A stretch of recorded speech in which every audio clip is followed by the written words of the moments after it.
177. Ve'ele amishpatim asher tasim lifnehem. Y estas son las leyes que vas a poner delante de ellos. ¿Quién delante de quién? Moshe tiene que poner estas leyes delante del pueblo de Israel y explicarle las leyes. ¿Qué significa la palabra ve'ele? Y estas son las leyes. ¿Qué vino antes de estas leyes? Aseret Hadiberot, los 10 mandamientos. Y te viene a decir, igual como los 10 mandamientos, todos estamos claros que son del monte de Sinai, de la boca de Dios, boca digo entre comillas, igual estas leyes vienen del mismo Dios que dijo los 10 mandamientos. Pero en realidad uno se pone a preguntar por qué puso estas leyes justo aquí al lado del Mizbeach, Tezkera Mitzvot, para enseñarte, igual como el altar, el Mizbeach, está en el Bet HaMikdash, en lo más sagrado, las leyes en el pueblo de Israel están en lo más sagrado. Pero dice, Asher Tasim Lifnehem, tienes que poner las leyes delante de ellos. ¿Qué es delante de ellos? Tienes que simplificarlas, hacerlas entender, que cualquier Yehudí pueda entender y tener conocimiento de las leyes y poder hablar con base y con fundamento y saber de lo que significan las leyes. Esa es la mitzvah ve'ele amishpatim asher tasim lifnehem. Pero en realidad Rabbi Ishmael y Rabbi Akiva, dos grandes sabios nuestros, discutieron en la Mejiltá sobre lo que significa este pasuk.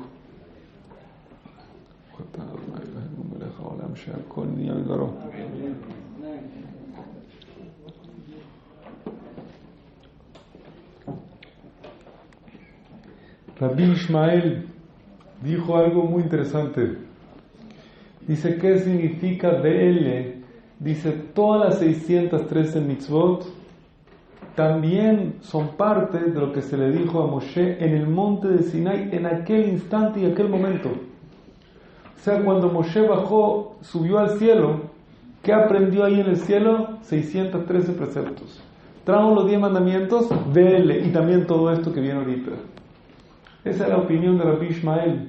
Pero hay otra opinión que dice que no, que las leyes, el resto de las leyes, fueron dadas por momentos, por tiempos. Fueron dados poco a poco, cada una en su momento, cada uno en su lugar. ¿Y qué significa ve'ele?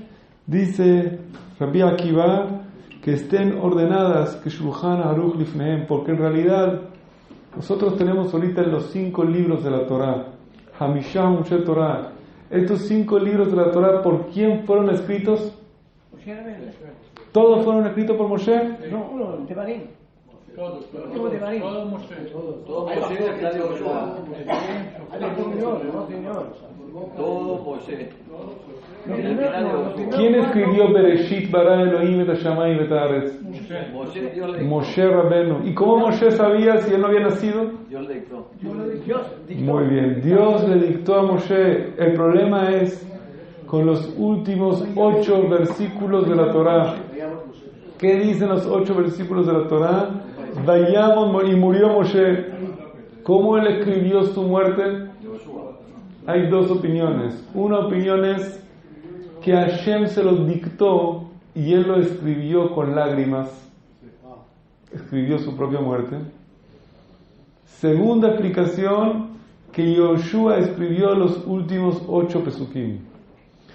Eso es algo conocido por todos, pero mi pregunta es otra.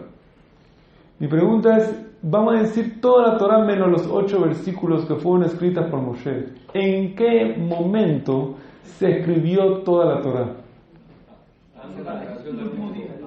Moshe, ¿en qué momento la escribió?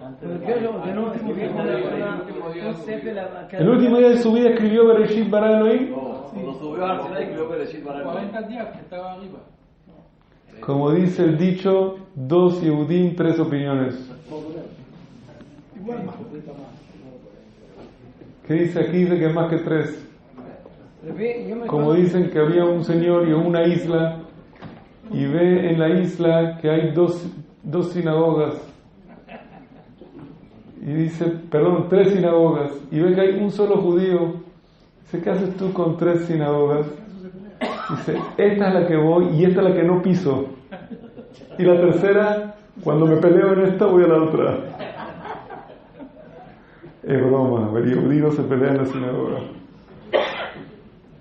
Pero quiero decir con esto, dicen nuestros sabios, si Moshe escribió todo en el monte de Sinai y entregó todo este libro al pueblo de Israel, el pueblo de Israel leyó ahí en el libro que viene un señor Korah que va a dividir. Ya todos lo sabían. No, pues escribió hasta ahí, hasta donde estaba. Entonces, ¿qué? ¿Y qué? ¿Cuándo escribió qué? Cada noche escribió. Cada noche escribió 3 líneas. Pasó el día. Ajá.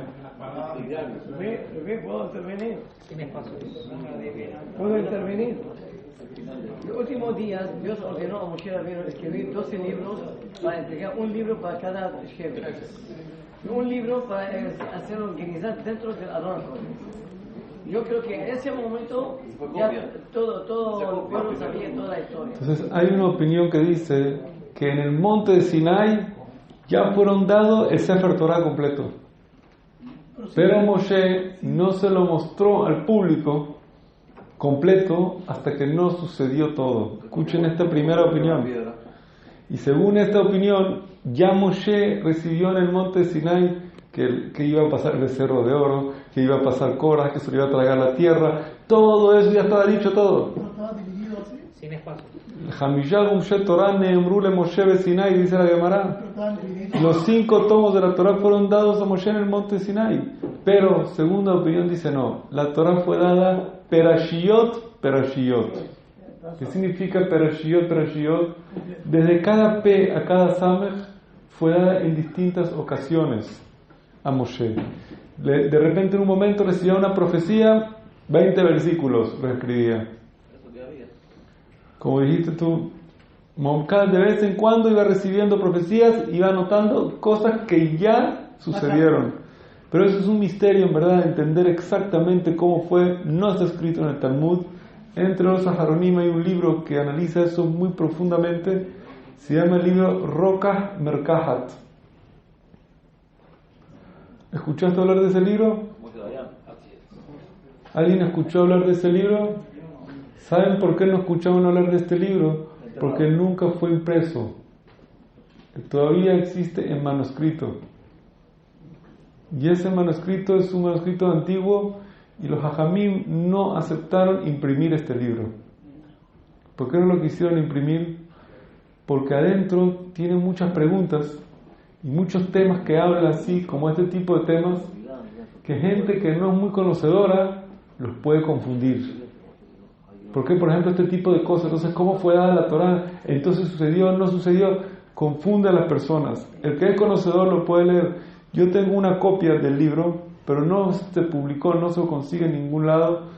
En una biblioteca, en eso no se consigue, porque lo dejaron en manuscrito, pero es muy interesante porque analiza bien este tema y distrae todas estas opiniones. El Abarbanel habla de eso, Don Itzhak Abarbanel, el ministro famoso del rey de España, y etcétera, muchos hajamim grandes que analizan ese tema, pero como les dije, las dos opiniones centrales: una, que fue dado a Moshe en el monte de Sinai y fue guardado; dos, que fue escrito perashiyot fue dictada. Eso se los digo porque dice aquí Ele amishpatim asher tasim lifnehem. Estas son las leyes que se los tienes que dar delante de ellos. Pero el Targum dice una palabra. Estas son las leyes asher tasim.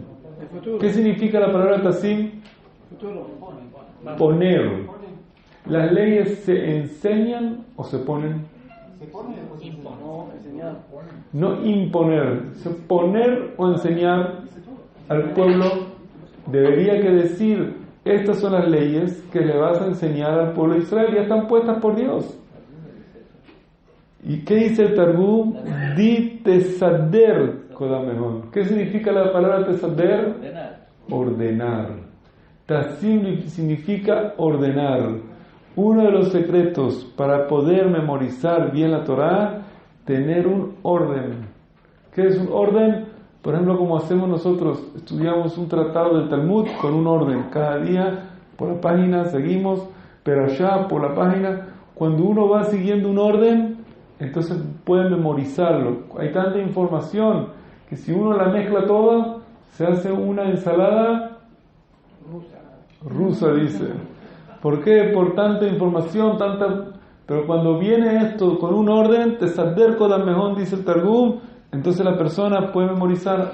Más todavía dijeron en la Gemara, para poder memorizar se ponen simanim. ¿Qué significa simanim? Iniciales y recordatorios para las personas. Como por ejemplo nos dicen, tú quieres recordarte las perashot que se lee en Pesach. Por ejemplo, porque en Pesach hay un orden de perashot cada día diferente. ¿Cómo uno lo memoriza? Te dieron unos códigos. Kadesh, Bekaspah, Bamidbar. Ya sabes qué es Kadesh, Kadesh li kol bechor. ¿Qué es Bekaspah? Inkesef talvet ami. ¿Qué es Bamidbarah, Bamidbar? Y así uno recuerda con esos señales, me recuerdo esos códigos y ya me recuerdo todo. Y la Torah está hecha de una forma así para que uno pueda memorizar el Talmud. Puede memorizar las cosas y tenerlas en la mente, y eso es lo que significa Tesader Kodameón. Organízaselas, pónselas de una manera que la puedan recordar y mantenerla en la mente fresca. ¿Cuál es la primera ley que le pone con estas leyes? Kitikne Eved Ivri. Cuando vas a comprar un esclavo hebreo, yo leo esto y me sorprendo. Cuando vas a comprar un esclavo hebreo, la primera ley es cuando vas a comprar un esclavo hebreo, va a trabajar 6 años y va a salir libre. Eso es lo más clásico que vemos en la Torah. ¿Por qué no empieza con tefilín? Cada mañana ponte tefilín, tzitzit, una cosa, un orden rutinario que todo el mundo hace. ¿Quién compra un esclavo? ¿Eso pasa todos los días? Incluso en esa época no era algo de todos los días. Porque este esclavo hebreo, ¿cómo llegó a ser esclavo hebreo? Cuéntanos, Jajamim, robó un monto, no tiene para pagar, y el monto que robó es justo lo que él vale como esclavo. Entonces lo puedes vender para pagar ese robo. ¿Cuándo pasa que uno roba justo el monto que vale como esclavo y se vende? Es un caso muy específico. Y la Torah comienza, primera mitzvah, con ese caso tan específico, tan especial, tan raro. ¿Por qué? Hay varias explicaciones. Una de las explicaciones, una de las explicaciones es que aquí la Torah nos quiere explicar y darnos un concepto. Nosotros acabamos de salir ¿de dónde? De Mitzrayim. ¿Qué éramos en Egipto? Esclavos. Ellos entienden, ahora que está fresco la salida de Egipto, entienden lo que era un esclavo.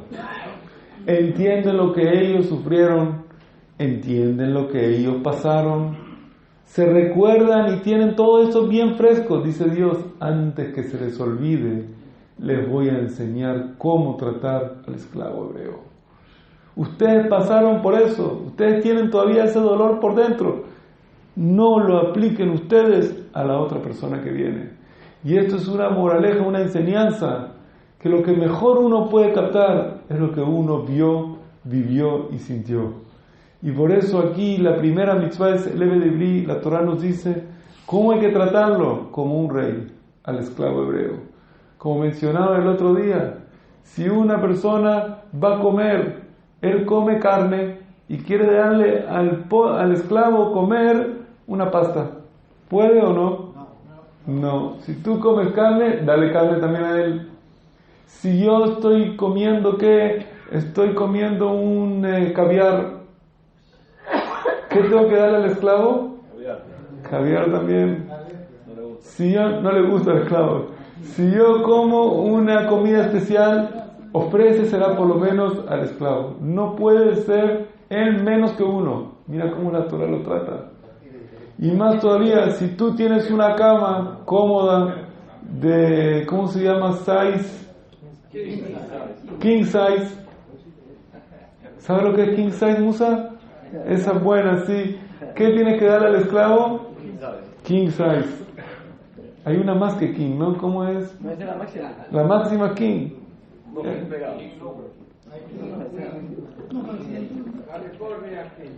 ¿Ves? Aquí tienen todas las shitot.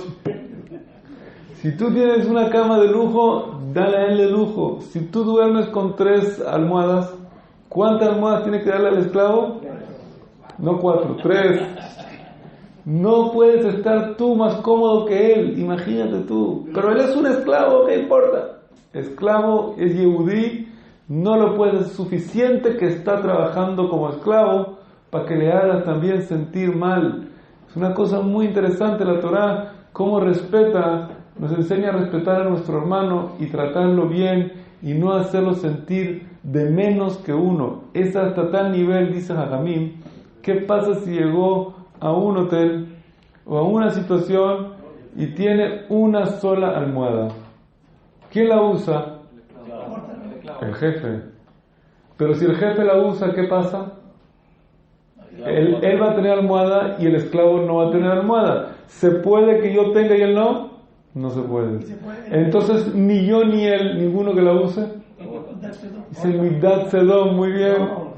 Es feo, como yo, ni tú, ni él. Hay una almohada, lástima. Entonces, ¿qué tiene que terminar haciendo? Dársela al esclavo y él se queda sin almohada. Dice Jajamim, Kola Konea Belibri, el que compra un esclavo hebreo, que Kone Adon Leatzmo. Se está comprando un jefe para el mismo. Un esclavo, es un jefe. Eso no causaba que... Ahora, ¿quién va a comprar entonces un esclavo judío? ¿Quién va a hacer esto? Dice Jajamim 2 cosas. Uno es un tzadik. Segundo es una persona que quiere que su casa sea Bishul Israel. Quiere tener un cocinero yehudí, quiere tener una persona de confianza que sea el que maneje las cosas de su casa. Quiere tener una persona que él lo conoce y quiere ser yehudí. Dice, tiene que comprar que una Ebed, Ibrí, que sepa que él es Ibrí, quiere que sus hijos tengan una persona bien con ellos. Había personas que compraban Ebed Ibrí en aquellas épocas y había mercado para un Ebed Ibrí, pero no se puede venderlo con desprecio, era una forma honrada. La Torah puso muchas leyes cómo tratar al esclavo. Créanme que hay gente que critica y dice, ¿cómo en la Torah existe un esclavo? Eso es una cosa mala, una cosa fea. Digo yo, el esclavo de la Torah se trataba mucho mejor que el empleado de hoy en día. El esclavo de la Torah, que era esclavitud entre comillas, el trato nuestro a él y la forma de manejarnos con él era mejor de lo que uno trata según las leyes del país hoy en día a los empleados, para enseñarnos cómo la Torah considera la santidad y la conducta con cualquier ser humano como ser humano.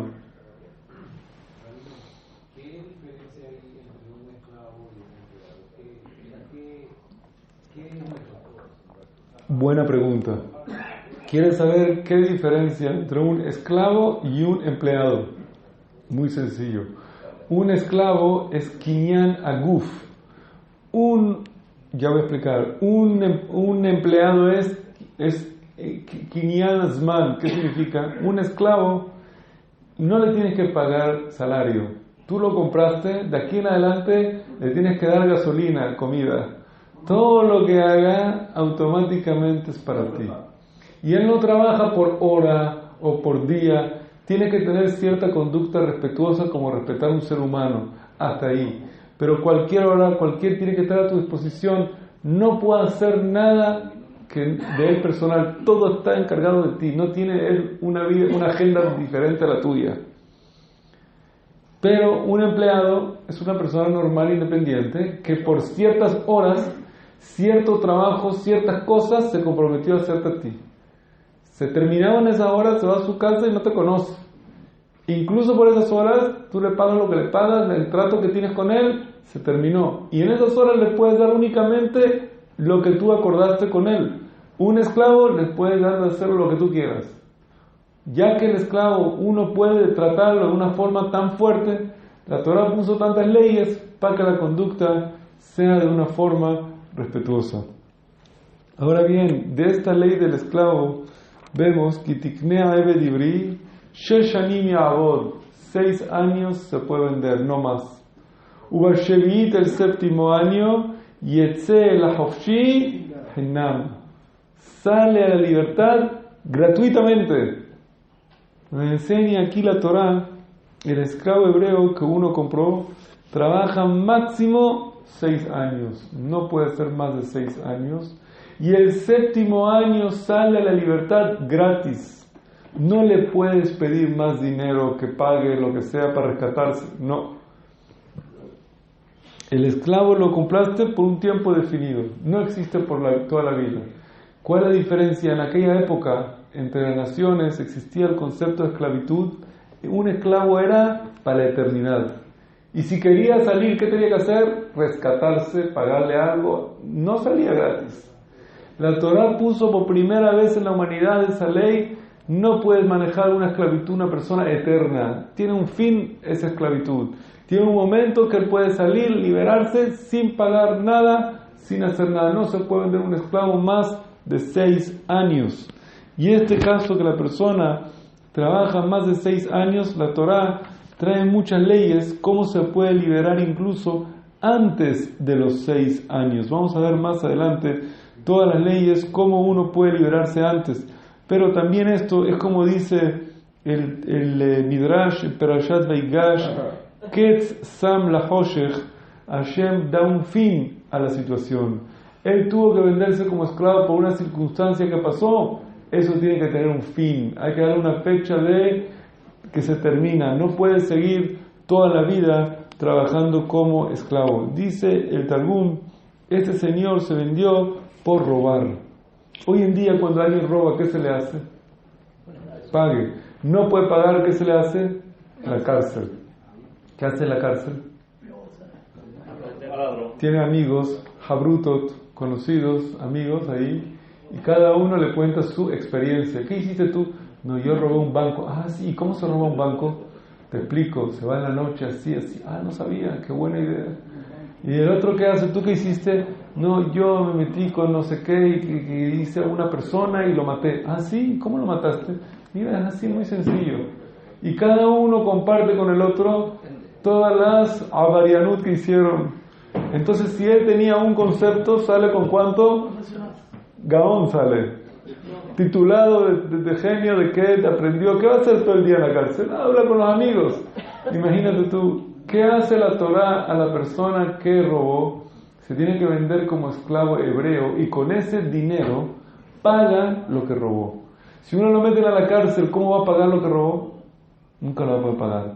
Él no puede trabajar, no puede pagar, está en la cárcel. Con su venta, enseguida con el dinero que se recibe, se paga el robo, terminaste el robo. Ya pasaste esa página. ¿Qué hace como esclavo hebreo? Tiene una casa, una familia religiosa buena. Él ve mañana, tarde y noche cómo se comporta su jefe, cómo tiene una vida decente, cómo trabaja, cómo se levanta a la mañana, cómo se hacen las cosas, y va agarrando un ejemplo de vida, cómo una persona se puede portar de una forma sana y tener una vida correcta y tener una familia y manejar una vida como debe ser. La Torá le da esta función de esclavo para agarrar un ejemplo de una conducta normal. Y cuando él ve que su jefe lo trata bien, le da de comer, le da así, aprende cómo se puede comportar entre seres humanos, cómo se trata entre seres humanos. Todo esto es una lección, una moraleja para él, para corregir su camino. La Torá es sabia. Ustedes saben que en la Torá no existe una cárcel más de 3 días. No hay cárcel en la Torá. La Torá está en contra del concepto de cárcel. El concepto de cárcel no va con nuestra religión judía. Porque, ¿qué hay que hacer? Se castiga en el momento, cada quien tiene su castigo. Pero dejar a uno encerrado así, sufriendo ahí años, sin hacer nada, está desperdiciando su vida. Si hay que darle un malkut, se le da un malkut y terminó. Sale, sigue adelante. No se mantiene una persona en cárcel. Se corrige, se enseña, se hace su lección. Vamos a ir estudiando en las leyes distintas cada cosa, qué pena tiene. Pero aquí vemos, por ejemplo, el robo. La Torá dice, no tiene para pagar lo que robó. se vende, el dinero se paga el robo, resolviste el problema. Después él con su trabajo va pagando poco a poco, año tras año, cada año que pasa se va liberando, cada año que pasa va aprendiendo también, cerca de su jefe, cómo se porta una persona, cómo se trabaja, aprende ideas, cosas, saliendo de ahí, ¿qué aprende? A trabajar, a formar una familia, quiere ser como su jefe. Y por eso cuando él termina la esclavitud, ¿qué tiene que hacer el jefe? Hanek, muy bien. Tiene que regalarle bienes, cosas, una lista de regalos que le tiene que dar. Para que con esos regalos él pueda arrancar una vida sana como ser humano. Comportarse correctamente con una familia. Enseñarle cómo vivir correctamente, que eso es la enseñanza que la Torah nos da a la persona que trabajó y se vendió como Eved Ibri. Y ahora dice aquí, Im begapoyabo begapoyetse, Im baal ishahu beyatzea ishto imo. Dice la Torah, si él era casado, el ladrón, ¿qué hace? Al venderse como esclavo, el jefe tiene que mantener también a la mujer, a la familia completa. No lo puede dejar solo. Él tiene derecho ¿a qué? A mantener su familia. La Torah piensa también en eso. Él va a trabajar como esclavo y la mujer, ¿de qué va a vivir? ¿Qué resolviste para que siga robando? No. La mujer está incluida en el paquete de que el que compró el esclavo tiene que encargarse también de mantener la familia. Si nos fijamos, no hay tiempo para entrar en todos los detalles de las leyes. Pero si profundizamos y nos fijamos en estas leyes de Hashem, nos impresionamos cómo la Torah bajó hasta el detalle de pensar en el ser humano, conociendo lo que somos como seres humanos, dándonos un camino de vida, una fuente de vida para poder ver y encaminarnos por buenos caminos. Baruch Adonai Leolam, Amén ve'amen, Regahani Anakashia, Meratzah, Gosh Baruch Zakot Israel, Piochon Mitzvot Sheneimar, Adonai Hapetz Reman, Tzikoy Agdil Torah.